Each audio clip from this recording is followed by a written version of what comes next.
want to talk about an inflection point during his tenure, and that was the Trump town hall last month in May, and that was also a theme in the piece.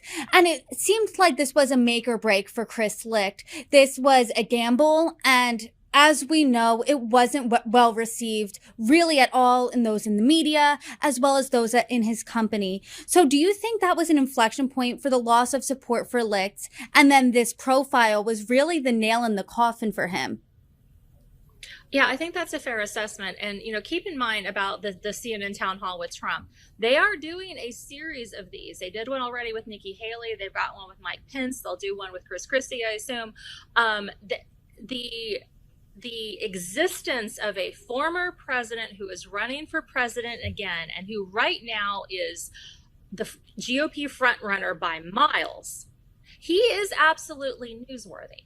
Now, I and many others have criticized the media for their overwhelming psychotic obsession with Trump from the beginning. Like early in 2015, the second he got into the race, he got 95 to 99% of all the airtime on all the channels, CNN, MSNBC, ABC, all of it, Fox, all of it. And to the point where other candidates they could light themselves on fire and they wouldn't be able to get any sort of media attention.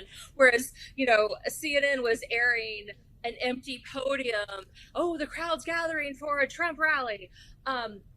So the criticism for CNN of having the town hall, I do believe, was overblown and a bit unwarranted. But the way that they executed it, there's a couple specific things that people are focusing on that really do have some merit. And the big one is the choice of the audience. Trump is somebody who is, whether you love him or hate him, he's an extremely talented performer. He is an entertainer, and he feeds off the energy of the crowd.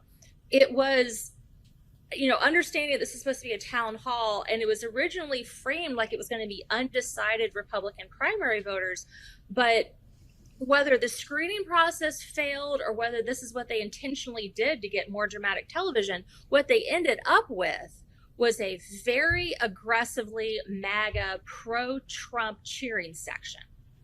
So when Trump refused to answer Caitlin Collins' completely valid questions, when he insults her, I think he called her a nasty person or something like that, they hoot and holler and cheer, and he just gets more revved up. It's metaphorical crack cocaine for his energy levels.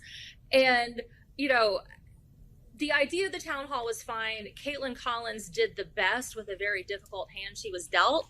But when you've got somebody who's such a performer, who's being egged on by this crowd, who's going to, cheer every time he says fake news and says something insulting and dodges the questions, you're not really getting a chance to do the interview that I think, from what it seems like that Caitlin Collins intended to do and what journalistic, principles, demanded of this. Throwing a Trump rally is not CNN's job.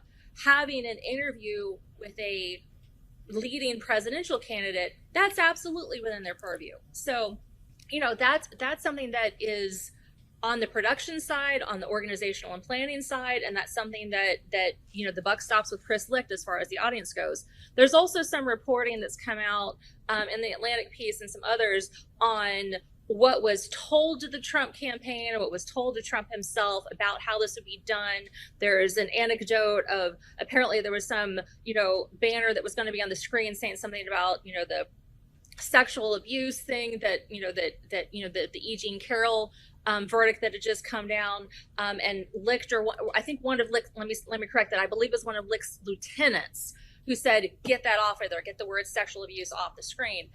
If they're censoring facts, this isn't a matter of an opinion, this is a fact that there was a jury verdict that Donald J. Trump committed defamation and sexual abuse of E. Jean Carroll. That is a fact that happened. So if CNN is removing facts because they're going to make Trump unhappy, then that's where the criticism really does have some teeth. Yeah, he mentioned that in a 9 a.m. editorial call Monday morning. He said, I shouldn't be in the news unless I'm taking arrows for you. And he also said this: to those whose trust I've lost, I will fight like hell to win it back. CNN is not about me. What do you think of that response? I mean, from the way that people have described that call, it was a good tone, and it probably is like the only thing that he could have done. It does seem to have gotten a fairly, like, okay, well, that was the right thing to say sort of response, but it also got a lot of, well, too little, too late. It's one of those things like, okay, the bleeding's been going on for almost a year now, and now you want to come in with a band-aid. Okay, well, that's great. This is something that you should have said months ago. This is, you shouldn't have embarrassed the network like this. And I think, when you look at it, it seems like a small thing, but his little throwaway comment about the network's COVID-19 coverage, it definitely, like, there's been quite a number of reports that the health team really was bothered by that they didn't feel that they were hyping things or overinflating things. They didn't feel that they were being panicky or exploitative journalism or anything.